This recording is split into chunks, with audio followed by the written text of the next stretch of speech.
Hello guys, this is Debopriya Chakraborty this side from Antrapreneur, the business incubator. So today we have with us Mr. Ankur Agarwal, founder of Medkart, and we'll be discussing about the journey and his perspectives on business and life. So here we go.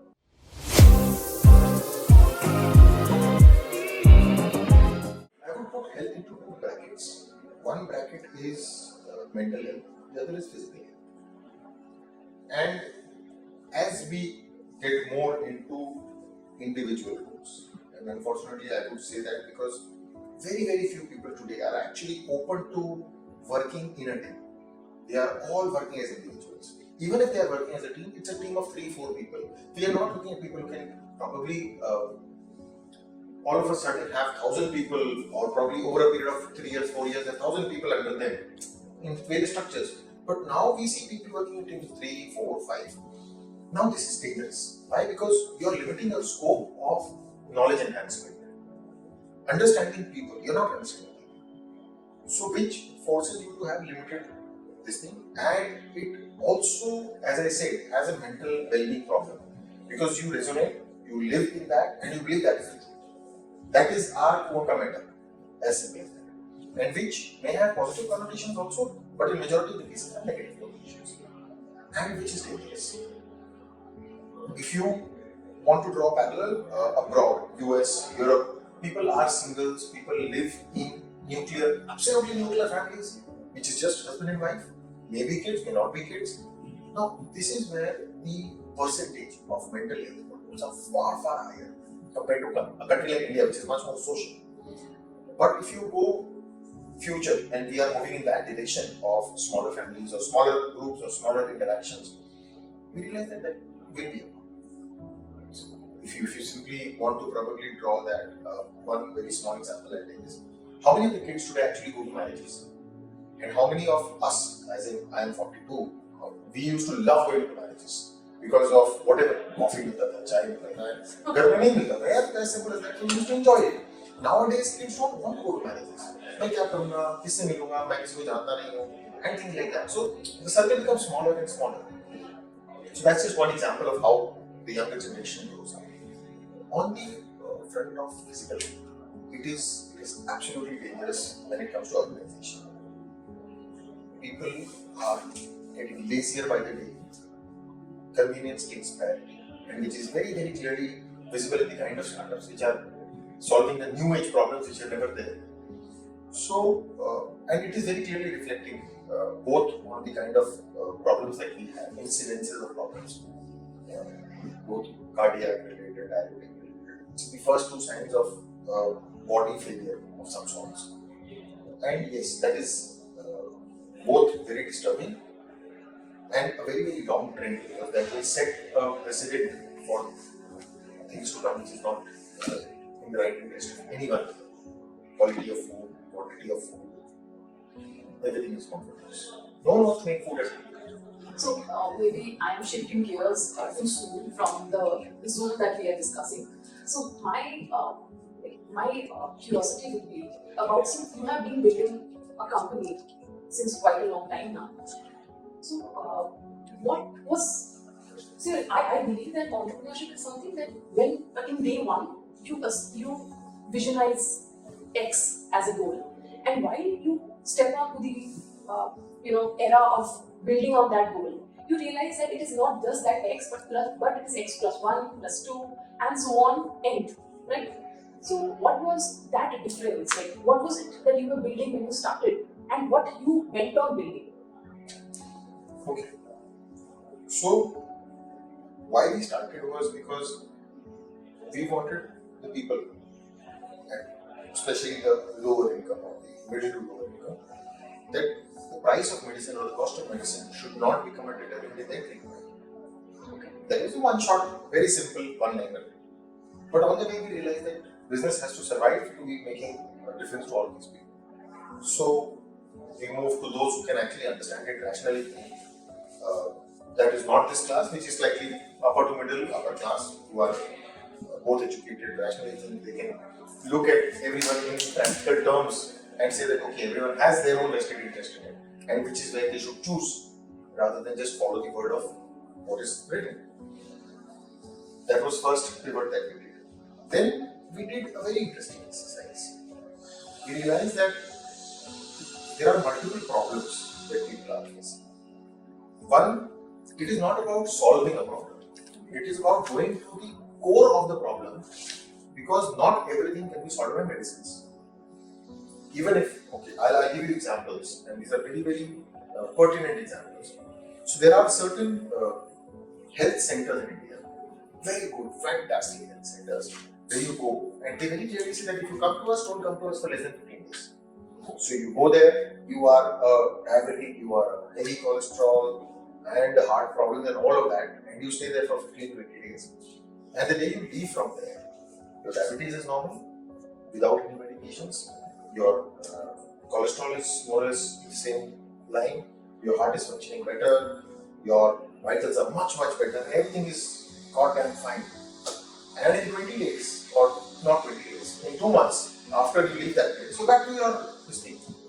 So, which brings me back to the problem is, it is not about medicine, it's about lifestyle.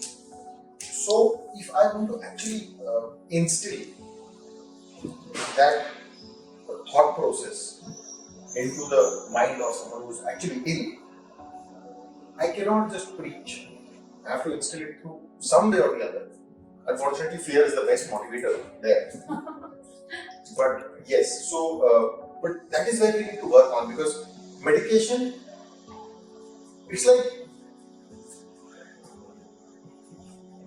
like a story of frog and that water.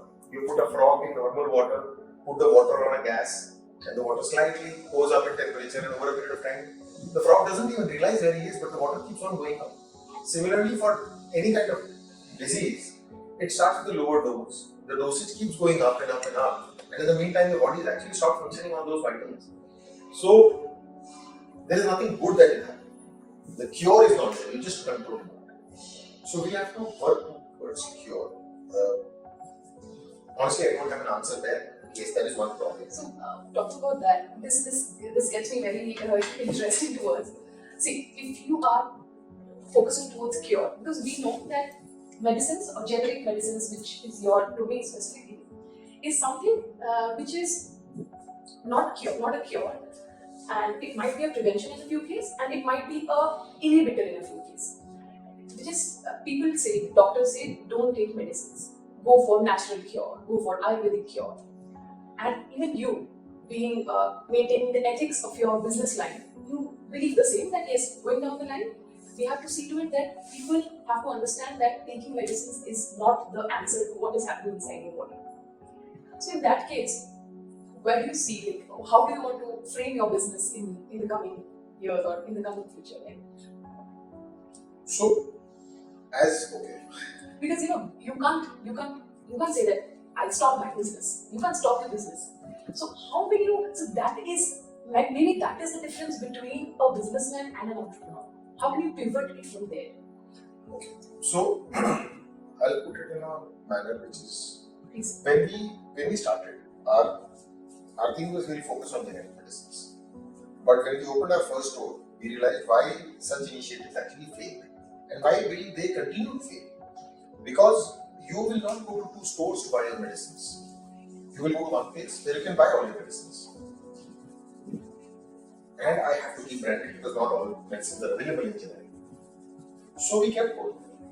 Over a period of time, when we started, the awareness of generic was less than 1%. Today it is around 4-5% is what we can safely say. So we have to cater to both the crowds, the branded ones as well as the generic ones. Similarly, drawing a parallel from here, if I have 100 people who have a problem, probably one of them would understand what changing lifestyle will do to them, not just in the short term but in the long term. 2 examples I have with me, where I have very successfully forced them to not take medicines, control a certain things, and they've come out of the problem.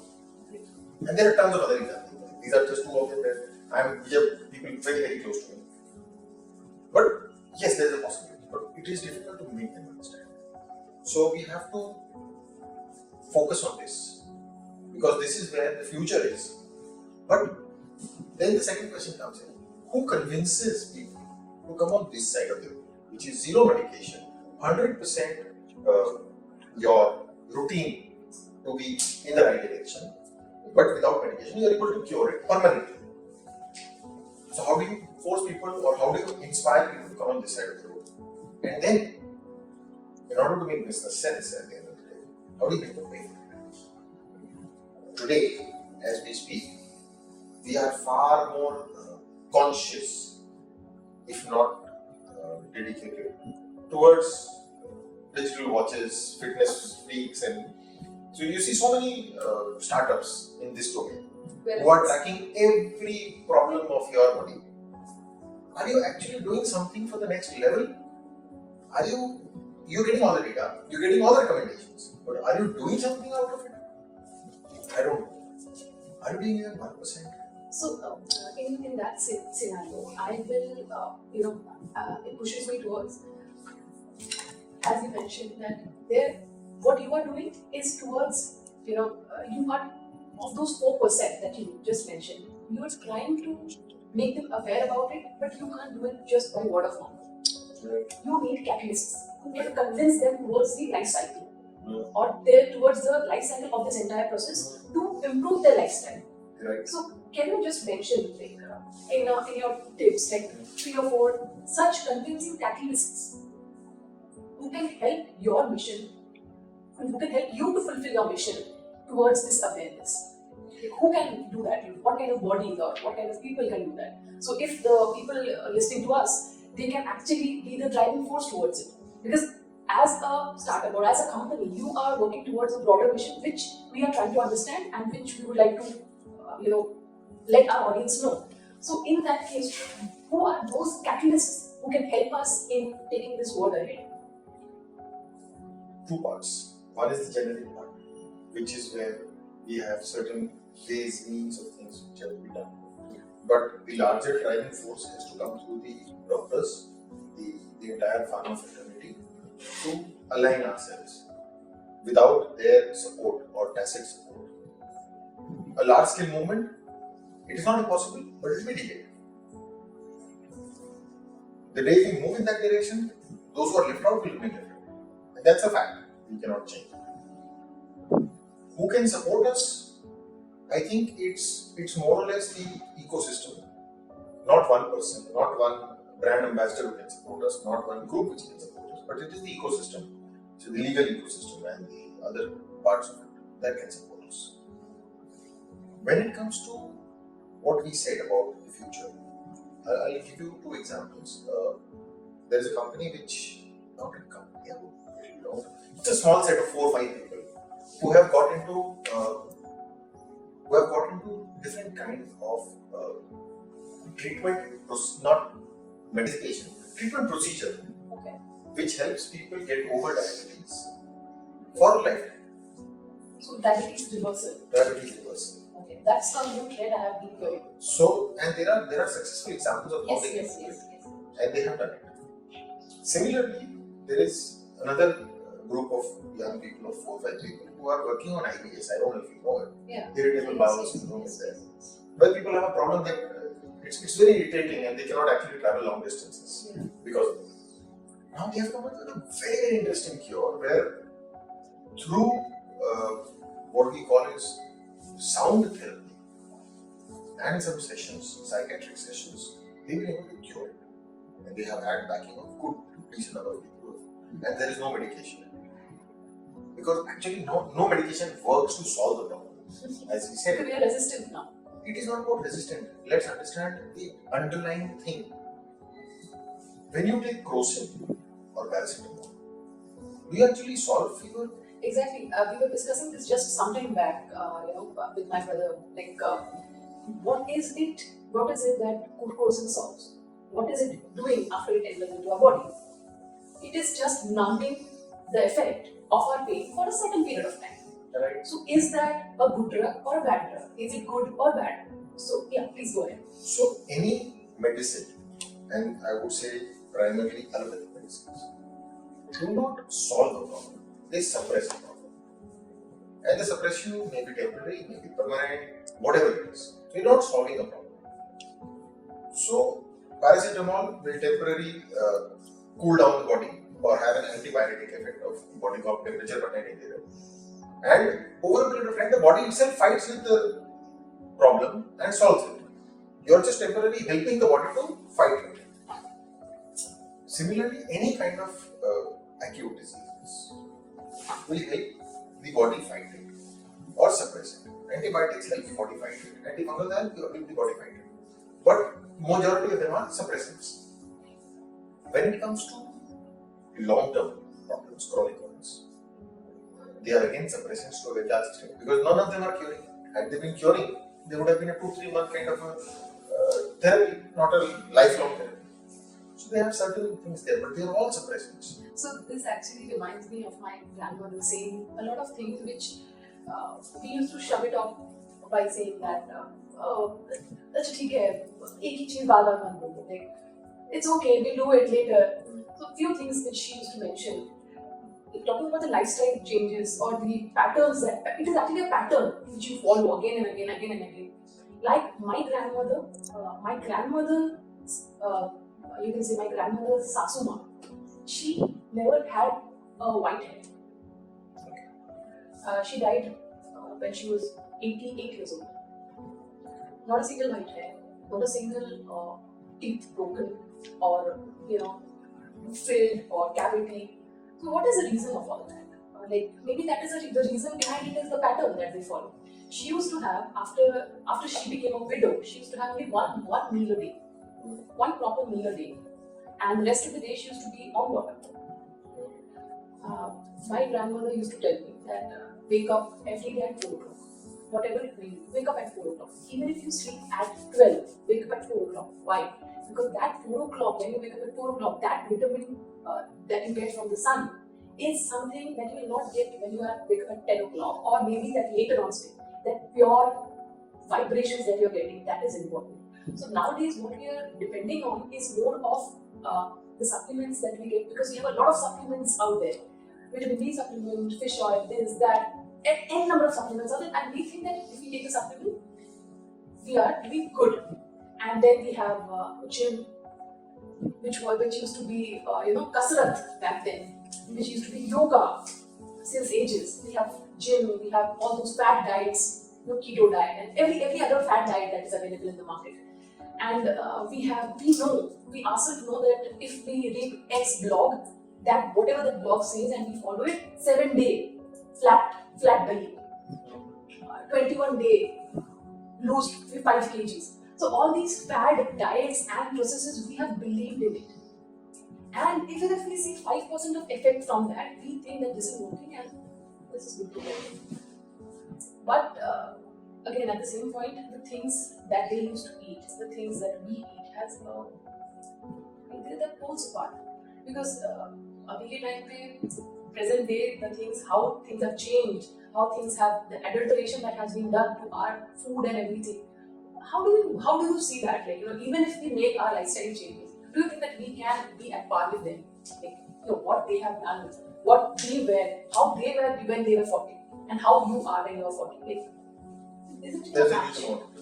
So, how do we actually, focus on it, even as a team or as humans, as an individual? Even if I think today, sitting here, that what can I actually do to phrase it out? Like, this is something that I can do, maybe it will add even 2% to the entire process.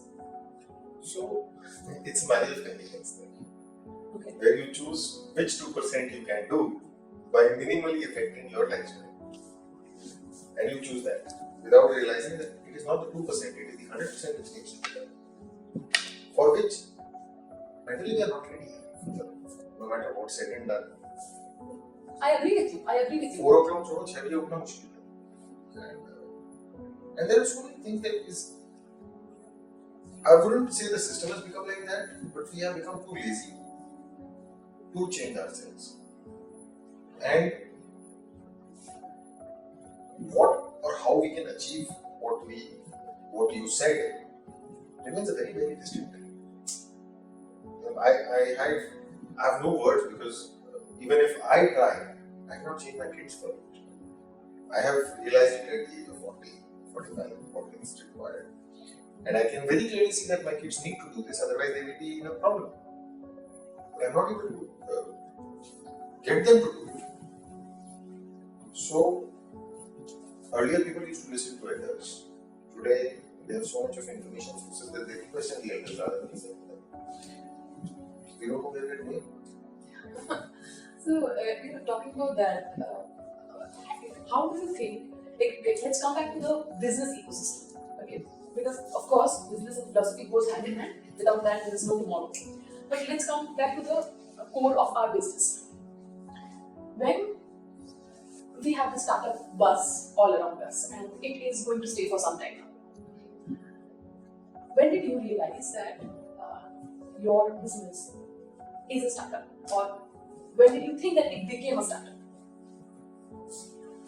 So, honestly, I don't treat my business as a startup because we don't fall into any category of startups. We started with a philosophy. We did not look at a very fast game-changing kind of thing because we were experimenting on a small scale. So we did not need funds. We did not have so-called big people guiding us. Small experiments, practical experiments on the ground. So we did never call ourselves startup. Even today, now we can call ourselves startup because now we are trying to build much bigger things and experiment on a much larger scale with the backing of bigger people. So now is when we can call ourselves startup. But I would not say that we are startups. We were not startups till 2 years ago.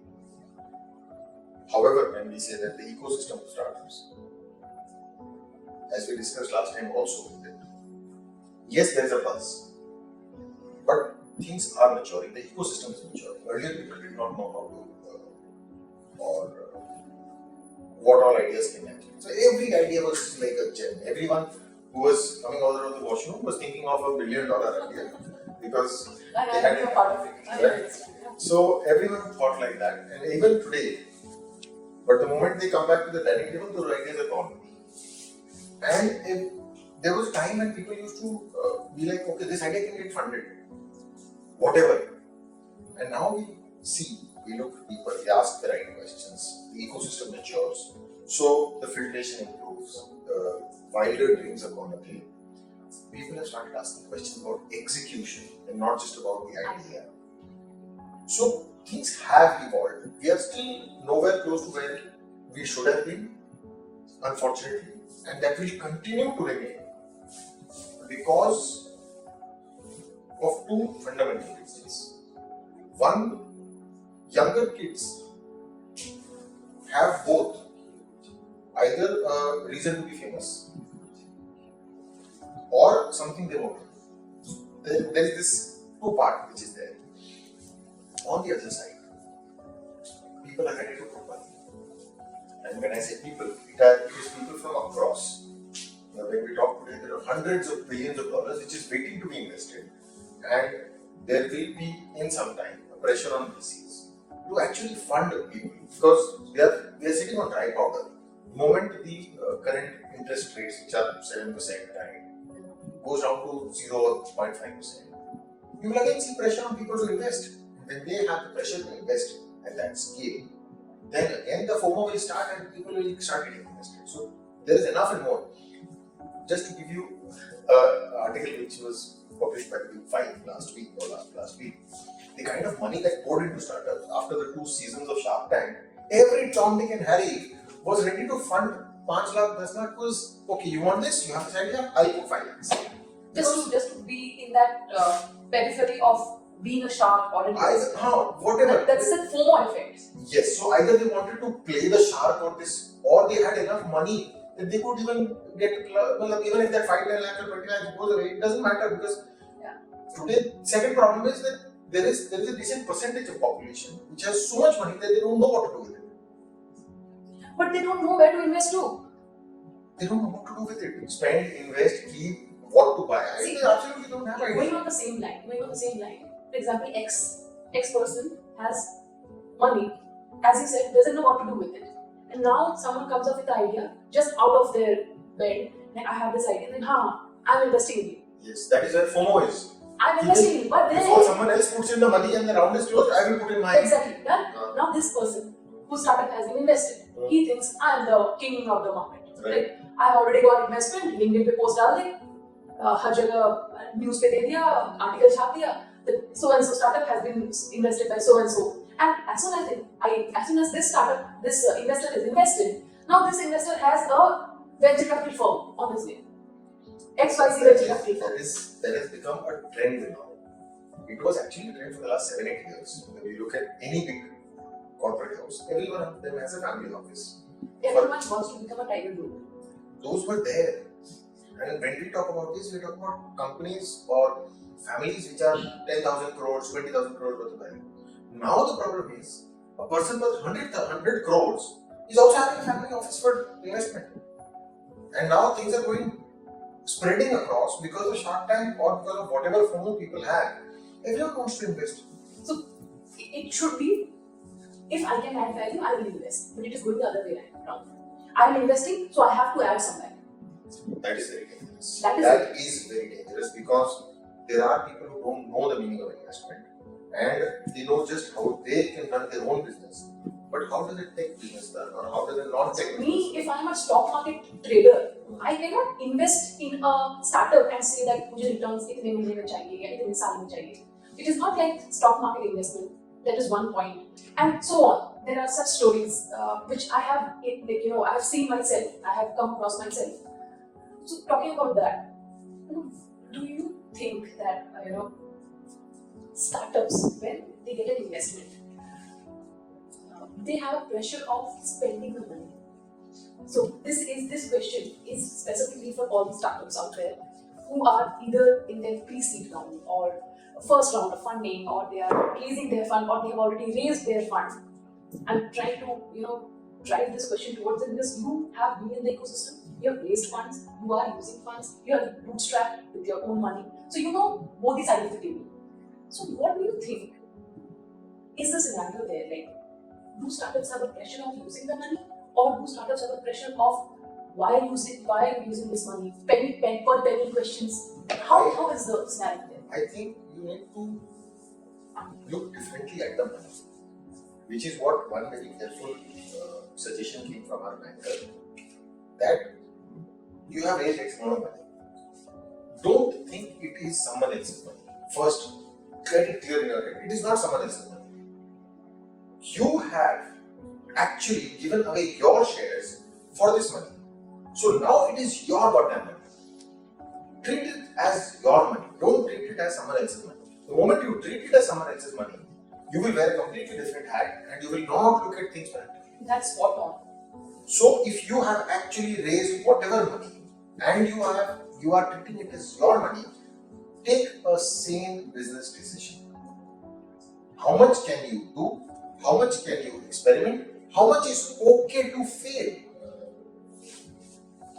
Well, it's just okay to fail, but how much is okay to fail? We all take calculated risk. It is not that you are burning 5 lakhs a month right now and money comes in and all of a sudden you start burning 1 crore a month. That is insanity. You ramp it up, no? 5, 10, 20, 30, 40, over a period of 6 months, it's fine. Just because you got X crores does not mean your burn starts to 20X on tomorrow. And that is where people falter. Second, is everything for the show? Which is where people falter second. Do you actually believe that growth that you're doing is growth?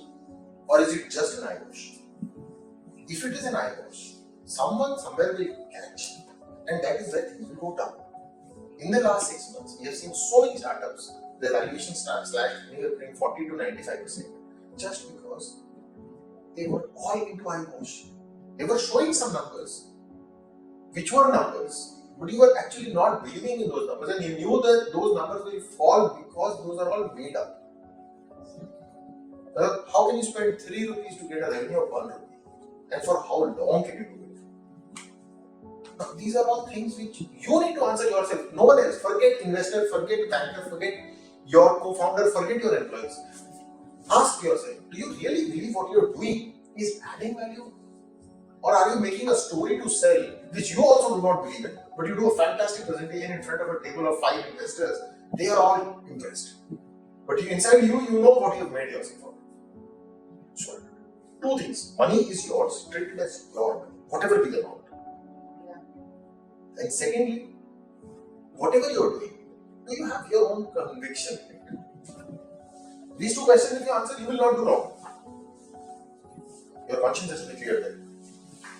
So, talking about investors, there is this very big, you can say, this very prevailing thought in startups' mind. Every time they start a startup and they have a decent growth now. Now, I've seen a few startups, even before growing, they want to onboard an investor. So, onboarding an investor has become like a style statement. It's a milestone. Yeah, exactly. Because I understand it has to be a certain milestone because someone has shown conviction in your model. Which means the model has to be right. Even before someone shows conviction, the startup is going on to different investors to show them that they feel that it is a validation to get an investor onboarded. Whereas I think it is post-validation you should get an investor onboard. Because once you're validated, you know that you are adding value. Now you can actually question someone or ask someone to invest in you because you know what you're doing is right or what you're doing is XYZ. I agree to investment before validation also or after validation also because investors are of different types. But my question lies in how do you think startups should, because you have got onboarded your investor after a lot of maturity of your business. You did not do that while you were bootstrapping, you did not do that while you were growing, you did not do that while you were even having your early revenues or post revenues. So what you did was, you know that now I need big minds, big people and good money to expand and proliferate. Then you got your investors on board.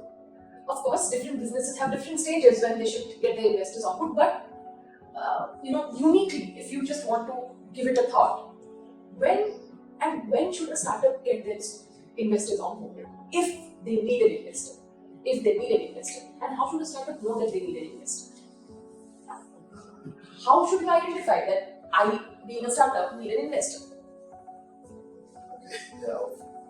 How do I identify if I need an investor is a very tricky question because during our journey, we were told a number of times that we don't need an investor. And an investor will only make things work straight. There are times when we believe in it, there are times when we don't. It gives us a risk appetite because now we have money to play. But at the same time, it's a risk of, if the idea is this much, you don't need 10 brilliant minds to overthink an idea and make a dil ka tada out of it. As simple as that. Nothing else, like organ out movements. You're right. So, which is where the problem lies, that when you onboard too many intelligent people on a small thing, So much agreement. Then you have a bigger problem at hand because then you have to manage people and not the idea and not the business.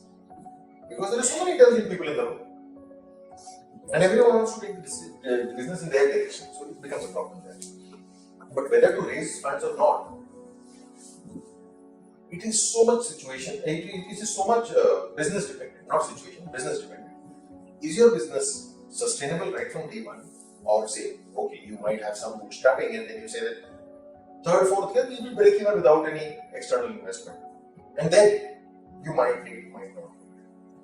Or some ideas need so much of an investment right from day one that they cannot even mature. So Google could not, if they did not need investors. We did not need investors for 8 years, 7 years. So there was no written rule per se. So whether you need investors or not is one thing. Even if you do not need investors, but your aspirations are not to grow 1.5x, but 10x every year, then you will need. So it's both business aspirations is what will define whether you need. If you want exponential growth, you need You to might. pick people and money. But the risk is that only 5% survive. So you put in that kind of money and only 5% survive. That is a risk that you run. And that's a very, very valid risk because that is there. Exactly. No one can avoid it. Totally agree. So, as you just mentioned that too many intelligent people in a room, make things not even say worse, but make things really more complicated in a way where you have to convince people to execute your idea when you know that the idea is going to work. So, talking about that, I have a lot of startups, and like I have been in business with a lot of startups, and even businesses, traditional businesses, who have a huge trouble having a good team. Team has been such a you can say such a filthy issue which I have been discussing with a lot of startups, and people come and speak. This is the line that they say: "Do you have anyone? I want to co-found. How can I? Like it is like fixing someone's marriage. Yeah, I want to. I have to find out a person who you will marry." Okay. So the team part is the most tricky part, and it is the most iterative because you have to be probably 10x lucky to get a team who performs and aligns, not just perform but also aligns. Even if the startup is small and you have 5 people, if you know each other from before, you know each other's strengths and weaknesses, and which is why you come together, and which is how a team functions, and which is where you will see that majority of these startups come from friends who have known for years, at least 2-3 years, either in working capacity or in college capacity or whatever. Because it is something where you have to understand each other's language without speaking words. Absolutely. Right? You just can't ask me to work with XYZ person and have the kind of trust from day one. No. Even if we did, it is so difficult. That is stage 1. Who to work with. How to make the other guy accountable. Because if you are a co-founder or if you are a KMP, key management professional, whatever, it has to be very, very clear and objective in an assessment. It cannot be chal tu dekh le. Now that is where, because startups are stretched for time, 99.9% of the time, they don't get into a detailed discussion where team building always takes a back seat, and which comes back to haunt us every time that guy leaves or that guy falters. Then you have the obvious question whether you want jack of all trades or whether you want the master of one, which we have defined as subject matter expert. Yeah. We need a subject matter expert. So if you want a digital guy, we get a subject matter expert, and this expert and that expert. So you, or rather the founder, has to define what kind of person he wants. There are roles where JOT is required, there are roles where SME is required. Otherwise, you end up making a mess of it. There are certain things which you have, as we said, 0 to 1 ले जाने के आपने कुछ लोग थे, आपने कर लिया, 1 to 10 भी ले गए, but 10 to 100 is a journey where you require SMEs. If you don't get SMEs, you can't learn everything by yourself, and which is. It is a harsh truth actually. Yeah. So I have come across a lot of leaders, good leaders, and I look up to them for a lot of things. So what is your leadership? So a leader is supposed to do 2 things. One is to inspire. To inspire to do something which is beyond what is normal. And if a startup is actually ending up doing something which already someone else is doing, then it is not a startup, or then it is not inspiring, or then it is not worth it. But if someone is doing things beyond, things which actually make a difference, things where people feel a difference, people who are part of the team actually feel a difference, is what a startup founder or a founders are supposed to do. Inspire people that this is the goal, and it is not about just the salary or just doing this work. How can we do it better? Secondly, it's team management. Because you cannot get your hands dirty everywhere. You have to get it done through your team. So if you don't manage your team well, it will not perform and it will come back to you and you can't do it. So, I have heard this very commonly, but I partially agree to it again. Greed and fear. These are the 2 drivers Because you can't, having 1,000 people team, or even more, or even 200 people team, is it easy to resonate with all of them and keep all of them under your umbrella and inspired and motivated without these two factors? Greed and fear. Yeah, I believe both of them are short term. Yeah. Both of them are short term. True, short term it is. Greed till the time that guy's stomach is full. Greed is being fed. Yes. And there are people where greed is no end, and there are people where greed has no meaning. In either cases, you will end up going wrong. People where greed has no meaning, they will not be inspired by greed. And where greed has no end, will go to any end. Legal, illegal, ethical, unethical, conscious, worth it or not, but yes, which is very important. Fear is something where it only drives probably 10-20% of the journey. It will not drive beyond 20% of the journey. Fear never drives things. If anyone is driven by fear, I think he's the wrong guy. And that's not going to work. It will not work. It will never work. The day he overcomes his fear, is gone. So, talking about going towards the end of our discussion, as we discussed, you are an avid reader. So, any book that you want to suggest our audience, which has given you a huge impact in your journey, in your mind frame development? So, there was a book called Irrationally Rational. Okay. It forces you to think about every situation in two different manners. One is rational thinking and one is irrational. Because whether it is business, whether it is team, whether it is family, whether it is friends, anything, whatever they are doing, either it can be rational or it can be irrational. And the moment you start thinking like that, you look at your reaction also. Did I act rationally or did I act irrationally? And when you start thinking like that, is when you come up with much more clearer answers rather than superficial answers. And as startup founders, if you are living in a superficial world, your world will not survive. Because people did not ask questions, people may not ask questions. But in a superficial world, it's not a very long runway. The typical word in startup is runway. In a superficial world, it's not a long runway. How long will you survive in a superficial world? So, be grounded. You are founders. You can fail, so don't take the burden of failure. It's okay to fail. But don't be superficial, because then people don't trust you. In fact, I've seen so many teams of big companies where the team itself is disconnected with the top.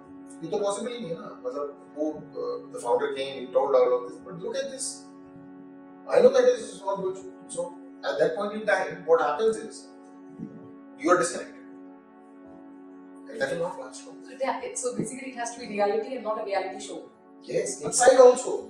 Why? Because you have to inspire your team. In a reality show, you cannot inspire your team. Exactly. You can probably handle investors, manage people outside, manage your PR. What we have to do? So, in our discussion, we were discussing about a lot about the branding strategies of Medkart and how you have designed it. So you have been, I feel that you have been very much involved in each and every process of your company. So is it a good thing to be invested in each processes, or is it something that you should step back from? So stepping back from anything is a very simple decision to take, but a heavy to live with. Because until unless you have the team and the confidence in the team that they can do it, you should not step back. Why am I involved? Because I like to be involved. A founder cannot be busy 365 days, but he should keep an eye on everything. And when he keeps an eye on everything, whether he likes it or not, whether he is completely in sync or not, but he should know what's happening. When he knows what is happening, even if 1% of evaluation that he can do will make a lot of difference in the end of the day, because people will see that that guy is also involved. Hence, the effort, the output will be far better. If you leave it to the team, कुछ भी करो ना sir, कोई फर्क नहीं पड़ता, sir तो देखने वाले नहीं है, and all of a sudden the quality drops. But if you just make sure that it's going through your eyes, all of a sudden the quality will automatically become 2x to 3x of what it was supposed to be. Presence matters. Presence matters. So we play a quick rapid fire with you. I'll ask you a few words, and you have just talk about like, you just mention the first thing that comes to your mind. Shall we start? Please. Okay. Start. I would say anything common. That's great. So, Porsche. Raymond Gallagher. Song Singania. Okay. Green climate. Green climate. I would say Assam. Pain. Pain. Dard.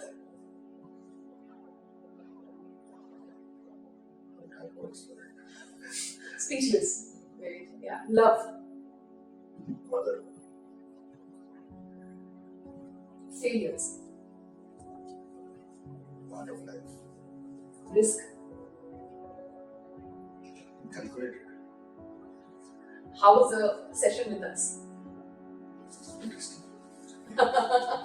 Thank you so much. So with that, we conclude our today's session with Mr. Ankur Agarwal, and I am sure you must have enjoyed it. It was a great conversation with you, Ankur. I really loved the conversation because of the transparency of it and because of how we did it without a single cut. So we did not have a single cut in this session, and it was really very easy flowing with you. So maybe that is because we have had discussions before, but it was really good having you here. Thank you. Thank you, everyone.